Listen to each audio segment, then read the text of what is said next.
नमस्कार दोस्तों, स्वागत है आपका इस फैंटेसी एडवेंचर की दुनिया में, जहां हम बात कर रहे हैं फिल्म ड्रैगन की एक ऐसी कहानी जहां ड्रैगन जादू और वीरता का मेल होता है। कहानी शुरू होती है एलेगेशिया नाम की एक खूबसूरत और शांत जगह से, जिसे हजारों सालों से ड्रैगन राइडर्स और उनके ड्रैगन्स ने प्रोटेक्ट किया। लोग खुश थे, जिंदगी में शांति थी, लेकिन वक्त के साथ साथ इन राइडर्स के बीच मतभेद बढ़ने लगे और यहीं से शुरू हुआ अंधकार का दौर। एक शक्तिशाली राइडर गैल्वेट्रिक्स अपने निजी स्वार्थ और लालच में अंधा होकर बाकी सभी ड्रैगन राइडर्स को धोखे से मार डालता है और पूरे राज्य पर कब्जा कर लेता है। अब वो अकेला राइडर और सम्राट बन चुका था, एक तानाशाह। लेकिन एक दिन गैल्वेट्रिक्स की तानाशाही को चुनौती देने के लिए एक रहस्यमयी योद्धा आर्या एक बहुमूल्य पत्थर यानी ड्रैगन एग को चुराकर भाग जाती है। गैल्वेट्रिक्स का जादूगर उसका पीछा करता है और उसे पकड़ भी लेता है, लेकिन आर्या एग को टेलीपोर्ट कर देती है और वही एग अचानक एक दूर गांव में प्रकट होता है। अब हम मिलते हैं एक साधारण किसान लड़के एरागन से, जो अपने अंकल और कजन के साथ एक छोटे से फार्म पर रहता है।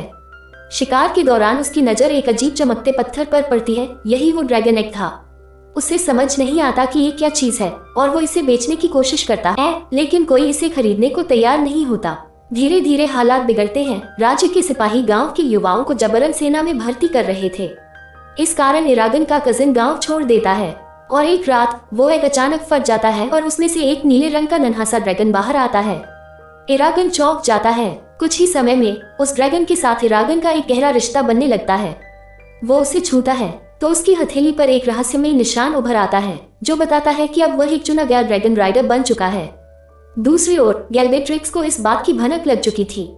वो जानता था कि अगर नया ड्रैगन राइडर सामने आ गया तो लोग फिर से उम्मीद करने लगेंगे और उसके खिलाफ विद्रोह शुरू हो जाएगा। इसलिए वो अपने खतरनाक क्रीचर रेजेक को भेजता है एरागन को खत्म करने के लिए। इधर एरागन अपने नए दोस्त ड्रैगन को उड़ना सिखा रहा था और नाम देता है सफीरा। कुछ ही समय में सफीरा बड़ी हो जाती है और टेलीपैथी के जरिए एरागन से बात करना शुरू बड़े होकर देती है।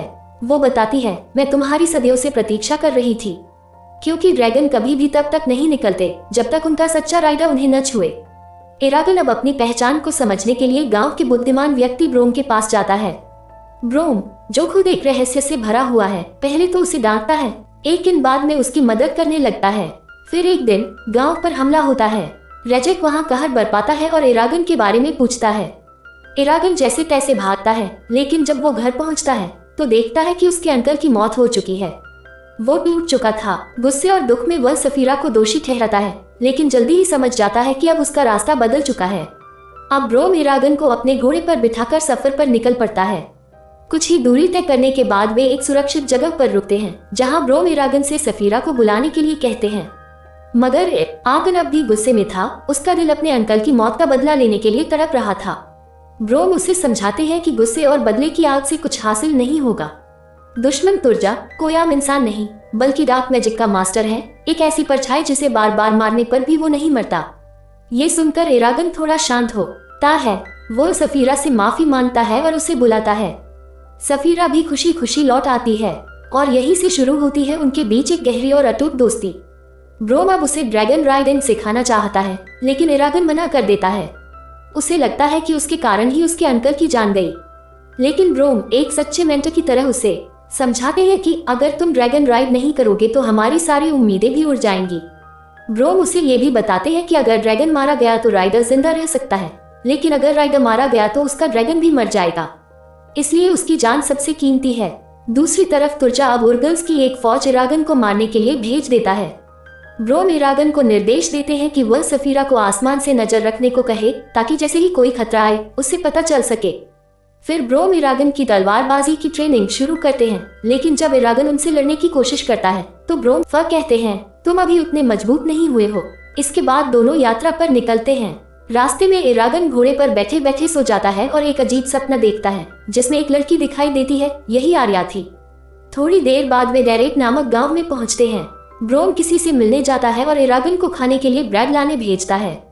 वहीं एक अनजान शख्स लगातार एरागन को घूर रहा था।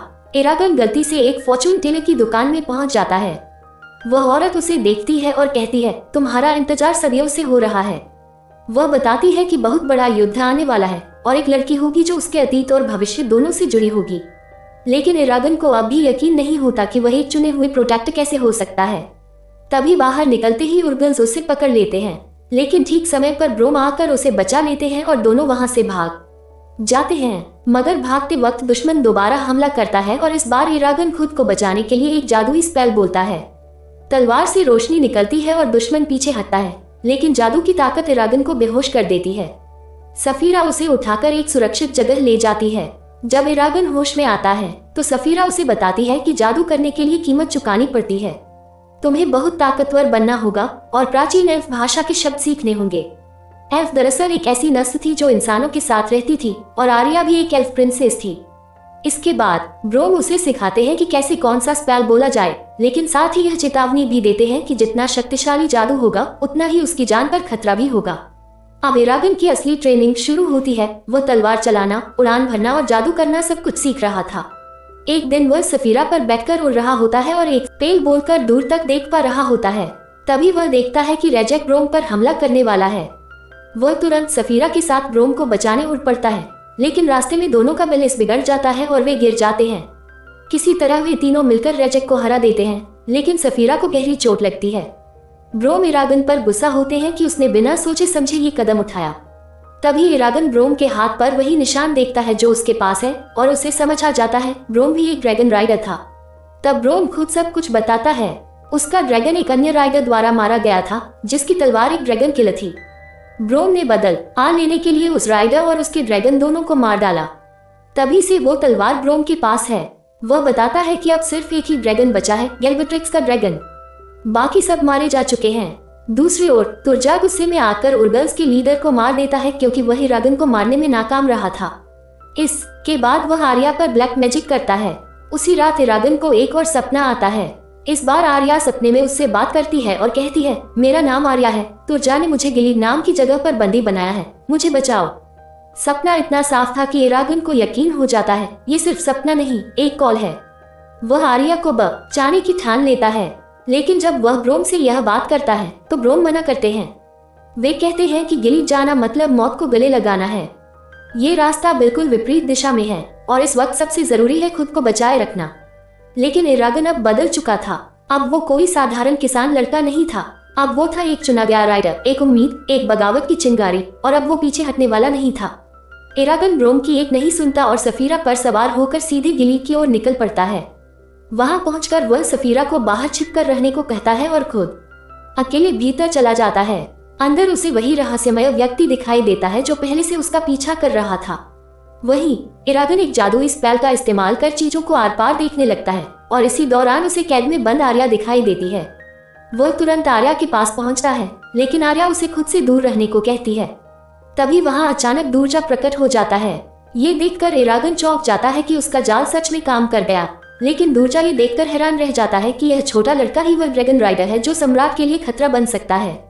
इरागन खुद को साबित करने के लिए गुस्से में दूरजा पर हमला करता है, लेकिन उसकी जादुई शक्ति दूरजा के आगे कमजोर पड़ जाती है। दूरजा उसे खत्म करने के लिए एक भाला उसकी ओर फेंकता है, लेकिन ठीक उसी समय ब्रोम आकर बीच में आ जाते हैं और भाला उन्हें लग जाता है। इसके बाद इरागन तीर से दूरजा पर हमला करता है, लेकिन वह मारा नहीं जाता और भाग जाता है। इरागन और ब्रोम वहां से बाहर निकलने की कोशिश करते हैं। इरागन अपनी पूरी शक्ति लगाकर ब्रोम की जान बचाने की कोशिश करता है, लेकिन वह इतनी ताकतवर स्पेल नहीं कर पाता। तब सफीरा ब्रोम को सम्मान देने के लिए उसका हाथ पकड़कर उसे आसमान में ऊंचाई तक ले जाती है ताकि वह एक असली ड्रैगन राइडर की तरह दुनिया से विदा ले सके। दूसरी ओर दूरजा आर्या को जादू के जरिए कमजोर कर रहा था। इरागन, सफीरा और घायल आर्या को लेकर जल्द से जल्द वार्डन के पास जाना चाहते हैं। इसी बीच सफीरा उस अजनबी शख्स को पकड़ लेती है जो उनका पीछा कर रहा था। इरागन उससे पूछता है कि वह उनका पीछा क्यों कर रहा है। तब वह अपना नाम मुर्ताग बताता है और कहता है कि उसे भी गैल्वेट्रिक्स और दूरजा से बदला लेना है, क्योंकि उन्होंने उसके परिवार को तब मार डाला था जब वह सिर्फ एक बच्चा था। मुर्ताग को पहाड़ों का शॉर्टकट पता होता है, तो वह उन्हें जल्दी वार्डन तक पहुंचाने के लिए आगे ले चलता है। रास्ता कठिन होता है और उन्हें बिना घोड़े के पैदल यात्रा करनी पड़ती है। सफीरा टेलीपैथी से इरागन को बताती है कि उर्गलज़ोनिक आप पीछा कर रहे हैं और आगे एक झरना है जिसके पार वार्डन रहते हैं। वे लोग झरने में कूद जाते हैं, लेकिन झरने के पार गार्ड्स उन्हें पकड़ लेते हैं।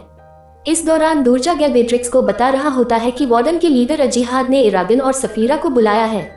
जब अजीहाद सफीरा को देखते हैं तो हैरान हो जाते हैं। तभी गार्ड सूचना लाता है कि उर्गल्स पास आ चुके हैं। अजीहाद इरागन से मदद मांगते हैं, लेकिन उनकी नजर मुर्ताग पर पड़ती है और वे कहते हैं ये तो मॉर्गन का बेटा है, वही राइडर जिसने हमें धोखा दिया था। लेकिन मुर्ताग उन्हें समझाता है कि वह अपने पिता से नफरत करता है और इस युद्ध में वार्डन की मदद करना चाहता है। फिर भी अजीहाद उसे जेल में डलवा देते हैं। दूसरी ओर दूरजा अपनी सेना को तैयार कर चुका होता है और आर्या की हालत अब धीरे धीरे सुधर रही होती है। इधर अजीहाद इरागन और सफीरा को खास आर्मर पहनाते हैं ताकि वे युद्ध के लिए पूरी तरह तैयार हो सकें। तभी उर्गल्स दीवार तोड़कर हमला कर देते हैं और युद्ध की शुरुआत तब हो जाती है। इरागन थोड़ा घबराया हुआ महसूस करता है, लेकिन सफीरा उसे समझाती है कि डर बहादुरी की पहचान नहीं मिटाता, बल्कि उसे जन्म देता है। डर जरूरी है, लेकिन हार मानना नहीं। इसी बीच सफीरा दिखाती है कि उसने आग उगलना भी सीख लिया है और वह इरागन के साथ मिलकर उर्गल्स को चकनाचूर करने लगती है। दूसरी ओर एक उर्गल मुर्ताग की जेल तोड़कर उस पर हमला करता है, लेकिन मुर्ताग उसे मार देता है और युद्ध में शामिल हो जाता है। आर्या, अजीहाद, मुर्ताग और बाकी वार्डन बहादुरी से लड़ते हैं। हालांकि उर्गल्स को हरा दिया जाता है, लेकिन इस युद्ध में वार्डन के भी कई वीर सिपाही अपनी जान गंवा देते हैं। अचानक एक और बड़ी सेना आती है, जिसे देखकर सभी हैरान रह जाते हैं। वही सफीरा जिन जिन लोगों को अपनी आंख से मार चुकी थी, उसी आंख की ताकत से दूरजा एक भयानक शैडो मॉन्स्टर बना लेता है। अब इरागन और सफीरा की उस मॉन्स्टर से जबरदस्त लड़ाई शुरू होती है। वे दोनों मिलकर पूरी कोशिश करते हैं कि किसी तरह दूरजा के सीने से उसका दिल निकाल सके, लेकिन यह आसान नहीं था, क्योंकि दूरजा का वह शैडो मॉन्स्टर बेहद शक्तिशाली था और वह भी खुद एक शैडो में बदल चुका था। लड़ाई के दौरान वह सफीरा की गर्दन पकड़ लेता है और उसे गंभीर चोट पहुंचती है, लेकिन सफीरा हार नहीं मानती। सफीरा एक चतुर योजना बनाती है और इरागन को दूरजा के पैरों की ओर फेंक देती है। इरागन उसी मौके का फायदा उठाकर दूरजा को उसके ही मॉन्स्टर के नीचे धकेल देता है और हवा में छलांग लगाकर उसके दिल पर सीधा वार करता है। ब्रॉम ने उसे पहले ही समझाया था कि उसकी मौत तभी मुमकिन है जब उसके दिल पर वार किया जाए।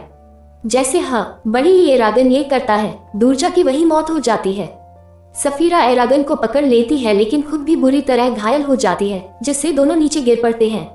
सफीरा की हालत बेहद नाजुक होती है। इरागन अपनी सारी ताकत और जादू लगाकर उसे ठीक करने की कोशिश करता है, लेकिन वह सफल नहीं हो पाता और बेबस होकर गिर जाता है। जंग अब खत्म हो चुकी थी, वार्डन की सेना जीत चुकी थी। सुबह जब इरागन को होश आता है, तो वह देखता है कि मुर्ताग उसके पास बैठा है। इरागन पूछता है, सफीरा कहाँ है? मुर्ताग उदासी से कहता है, कुछ दोस्तों को हम कभी नहीं भूल सकते। लेकिन तभी सफीरा वहाँ लौट आती है। मुर्ताग मुस्कुराकर कहता है, नसीब से तुम ही, उन्हें भूलने की जरूरत नहीं पड़ेगी। अब इरागन आर्या से मिलने जाता है, लेकिन आर्या पहले ही अपने देश इलिक्समीरा के लिए निकल चुकी थी। रास्ते में इरागन उससे मिलता है और आर्या उसे बताती है कि गैल्बाट्रिक्स अब भी जिंदा है और वह जरूर बदला लेने की कोशिश करेगा। आर्या कहती है कि उसे अपने देश के लोगों का एकजुट करना होगा, ताकि गैल्बाट्रिक्स के खिलाफ युद्ध के लिए तैयार रह सके। क्योंकि अगर दूरजा इतना शक्तिशाली था, तो गैल्बाट्रिक्स उससे भी कहीं ज्यादा खतरनाक होगा। इरागन और आर्या एक दूसरे से वादा करते हैं कि वे दोबारा मिलेंगे और इस दुनिया को गैल्बाट्रिक्स के आतंक से मुक्त कराकर अमन और शांति लाएंगे। इसी के साथ फिल्म खत्म होती है। पोस्ट क्रेडिट सीन में हम देखते हैं कि गैल्बाट्रिक्स अपने विशालकाय ड्रैगन की एक झलक दिखाता है, जिससे ये साफ होता है कि वह अगला हमला करने को तैयार है। और अब वार्डन, इरागन और सफीरा को उसके खिलाफ फिर से तैयार होना होगा। यही ये पूरी फिल्म खत्म हो जाती है, जो कि उसी नाम की वीडियो गेम से एडेप्ट की गई थी। हालांकि यह फिल्म बॉक्स ऑफिस और क्रिटिक्स दोनों से असफल रही, जिस कारण इसका पार्ट 2 कभी नहीं बना, जिसमें हम इरागन और गैल्बाट्रिक्स के बीच एक महायुद्ध देख सकते थे। अगर आपको ये वीडियो पसंद आई हो तो कृपया इसे लाइक और कमेंट करें, और अगर आप मेरे काम को पसंद करते हैं तो चैनल को सब्सक्राइब करना न भूलें।